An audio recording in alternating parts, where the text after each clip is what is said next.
Kathy, I have something to tell you. What is it? I saw Isaac and Leslie at the beach. No way, you're lying to me. Kathy, why would I lie to you?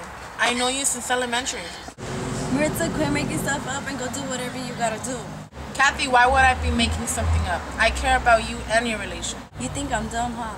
What do you mean? I see how you look at Isaac when he's around me. What's that supposed to mean? It means you want us to break up so you can keep him. Unbelievable. What's unbelievable?